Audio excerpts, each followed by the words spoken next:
नमस्कार तथा अभिवादन यहाँहरू सम्पूर्णमा म सुबिना साकेको। आज म अङ्ग्रेजी साहित्यका एक महान ऐतिहासिक कवि विलियम वर्ड्सवर्थको जीवनी बताउन गइरहेकी छु। आशा छ तपाईँहरूलाई यो भिडियो मन पर्नेछ र लाइक, सेयर तथा कमेन्ट गरिदिनुहुनेछ।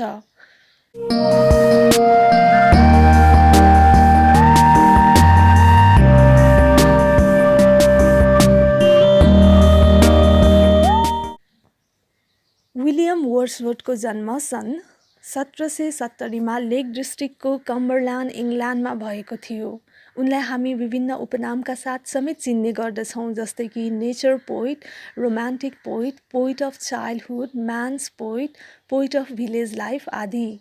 उनका बुबा जोन्स वर्ड्सवर्थ धनी थिए र उनकी आमा पनि एक राम्रो पारिवारिक पृष्ठभूमिबाट आएकी थिइन्।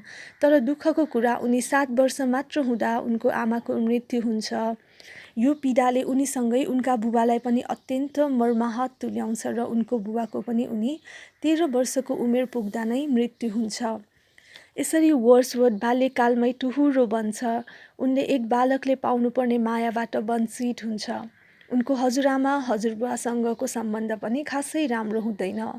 त्यसैले उनी साह्रै दुखी बन्छन् र सुखको खोजीमा प्रकृतिको सहारा लिन पुग्छन्।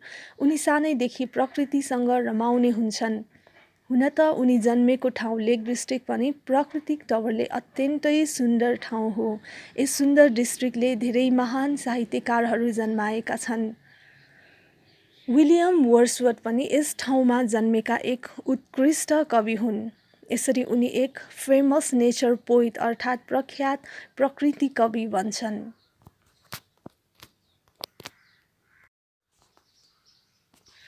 वर्ड्सवर्थका धेरै कवितामा प्रकृतिमाथिको प्रेम झल्केको पाइन्छ।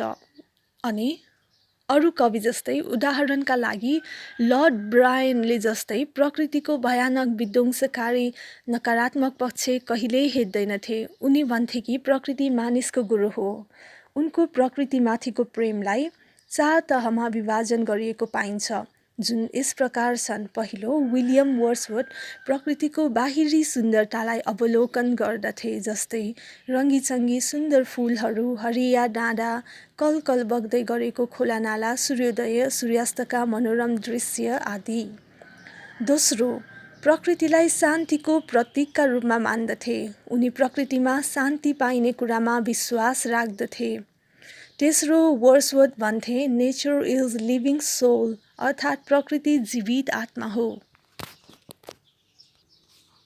चौथो हो नेचर इज हिलर, अर्थात् उनी भन्थे कि प्रकृतिले समयसँगै पीडालाई भर्ने काम गर्दछ। त्यसैले प्रकृति महान गुरु हो। उनले गो ब्याक टु नेचर, अर्थात् प्रकृतितर्फ फर्क भन्ने धारणा अघि सारेका थिए। उनमा सानैदेखि पढ्ने सोख थियो। पछि उनले सेन्ट जोन्स कलेज, क्याम्ब्रिजबाट ग्रेजुएसन गरे।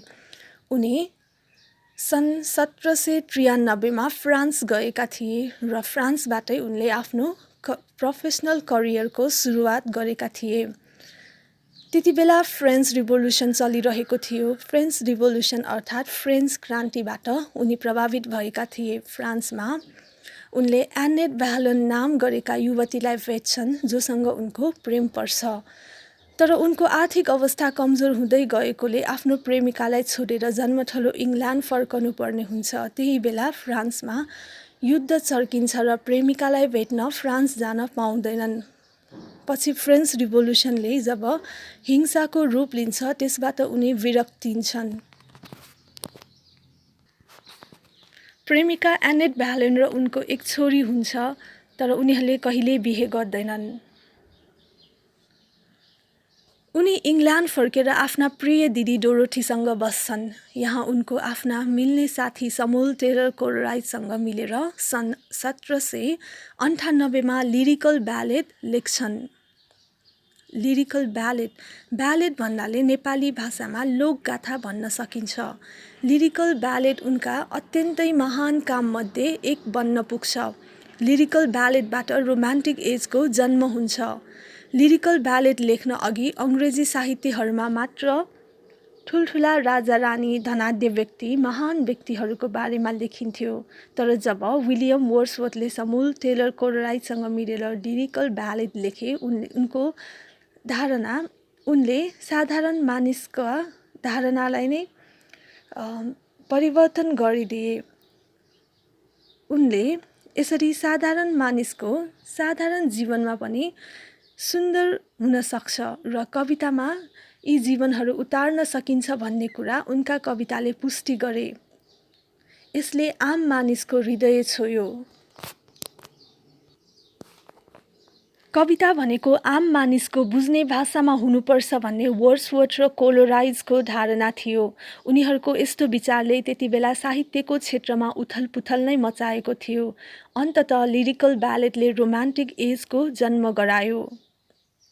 यसरी विलियम वर्ड्सवर्थ रोमान्टिक पोइट पनि बने। त्यसपछि वर्ड्सवर्थ आफ्ना दिदी डोरोथीसँग जन्मथलो लेक डिस्ट्रिक्ट फर्कन्छन् र डोभ कटेज नाम गरेको सानो घरमा बस्छन्। उनले सानैदेखि चिन्दै आएका महिला म्यारी हुचिन्सनसँग बिहे गर्छन्। उनले आफ्ना कविता मार्फत बिस्तारै धेरै पैसा, नाम, इज्जत कमाउन थाल्दछन्। उनका धेरै उत्कृष्ट कविताहरू मध्येबाट केहीको नाम म यहाँ भन्न गइरहेकी छु।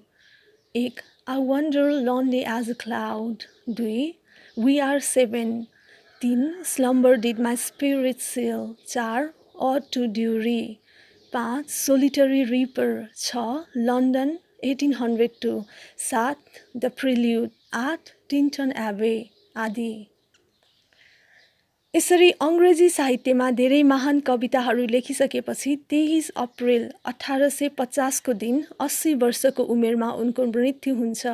यसरी विलियम वर्ड्सवर्थले आफ्नो जीवन कविताको सृजनामा सुम्पिन्छ र अङ्ग्रेजी साहित्यका एक महान कविका रूपमा आफूलाई स्थापित गर्न सफल बन्छन्। उनलाई सन् 1843 मा पोइट लौरियट अर्थात् इङ्ल्यान्डको राष्ट्रकविका रूपमा सम्मान गरिएको थियो। धन्यवाद।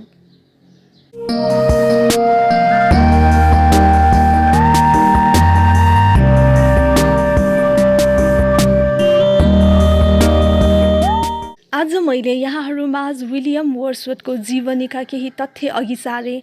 आशा गर्दछु कि तपाईहरूलाई यो भिडियो मन पर्यो। थप यस्तै भिडियोको लागि यस च्यानललाई लाइक, सेयर, कमेन्ट तथा सब्स्क्राइब गर्न नभुल्नुहोला। यहाँहरूको दिन शुभ रहोस्।